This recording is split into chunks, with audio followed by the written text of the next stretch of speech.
الحمد لله رب العالمين والعاقبة للمتقين والصلاة والسلام على خاتم الأنبياء والمرسلين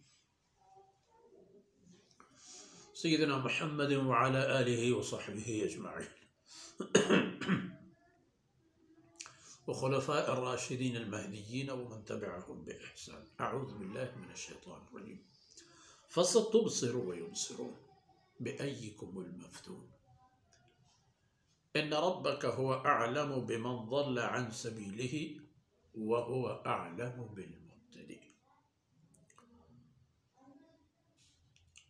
سبحانك لا علم لنا إلا ما علمتنا إنك أنت العليم الحكيم. رب اشرح لي صدري ويسر لي أمري واحلل عقدة من لساني يفقه قولي واجعل لي وزيرا من أهلي رب زدني علما وارزقني فهما. ثم أما بعد.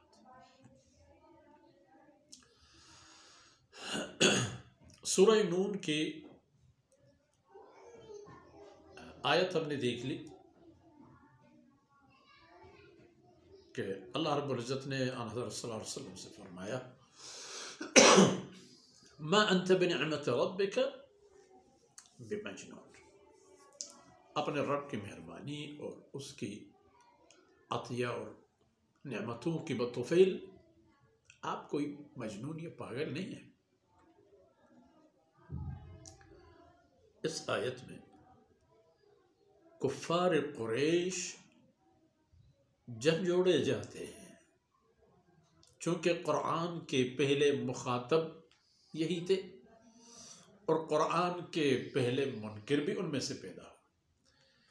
پہلے ماننے والے بھی یہی، پہلے نہ ماننے والے بھی یہی. تو ان کو وارننگ آ گئی. فَسَتُبْصِرُ، یہ تو کہتے ہیں کہ آپ مجنون ہیں، پاگل ہیں. ٹھیک ہے، کیا ہوگا، کیا نتیجہ ہوگا، کیا انجام گلستان ہوگا؟ سَتُبْصِرُ وَيُبْصِرُونَ، آپ بھی دیکھیں گے اور وہ لوگ بھی شاہد ہوں گے.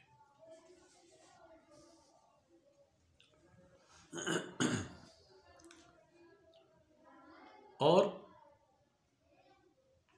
یعنی پاگل پن کس کی ہے؟ بِأَيِّكُمُ الْمَفْتُونَ، کہ کون پاگل اور نادان ہے یہی جانیں گے وہ لوگ بھی اور آپ بھی.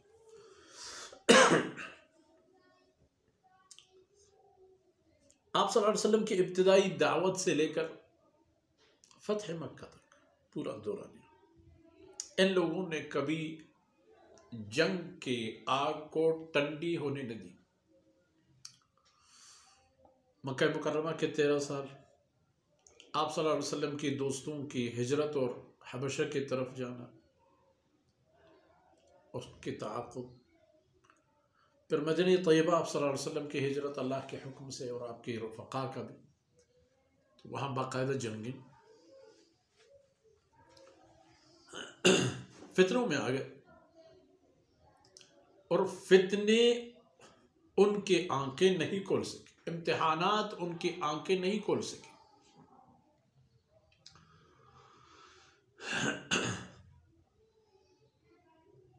خیر، ان ربک هو اعلم بمن ضل عن سبیلہ وهو اعلم بالمہتدین.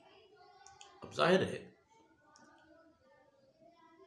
کہ آپ اور وہ مشرکین آپ کے مخالف دونوں تو سیدھے نہیں ہو. ظاہر ہے ایک میں انحراف ہے.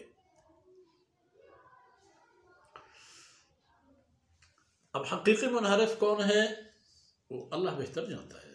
اللہ کو پتہ ہے، معلوم ہے. من ضل عن سبیلہ، کہ اس کے راستے سے کون منحرف ہے، گم کیا ہے اس نے سیدھے راستے کو.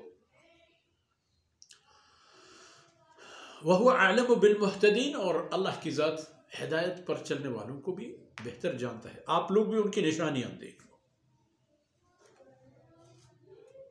ان کی نشانیاں یہ دیکھ لو کہ مدینہ طیبہ کے اوس و خزرج جو کسی حد تک ہر چیز میں یہودیوں کے ماتحت تھے، آپس کی لڑائیوں میں ان کی تمام جانی، مالی اور عقلی، فکری تمام استعدادات بری طرح متاثر ہو چکی تھی. لیکن جب اللہ رب العزت نے انہیں سیدھا رستہ دکھا دی تو انہوں نے آن حضرت صلی اللہ علیہ وسلم کو خوش آمدید کہا اور عرض کیا کہ جہاں ہماری جان وہاں آپ کی جان،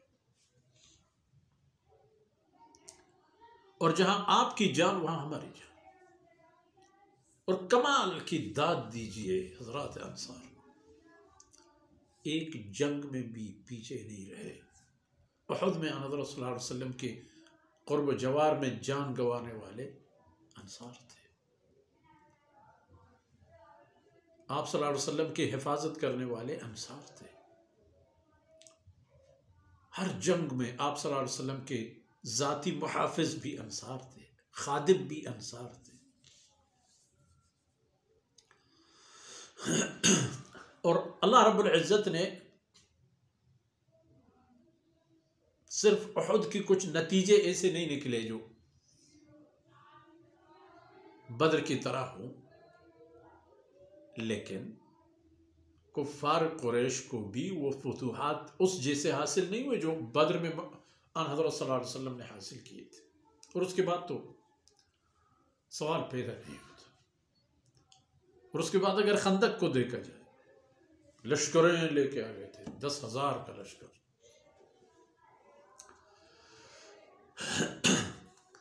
کئی دنوں تک مدینہ طیبہ کا محاصرہ کیا، اور فَأَرْسَلَ عَلَيْهِمْ رِيحًا وَجُنُودًا لَمْ تَرَوْهَا. پھر اللہ رب العزت نے ان پر 2 لشکر بھیج دی.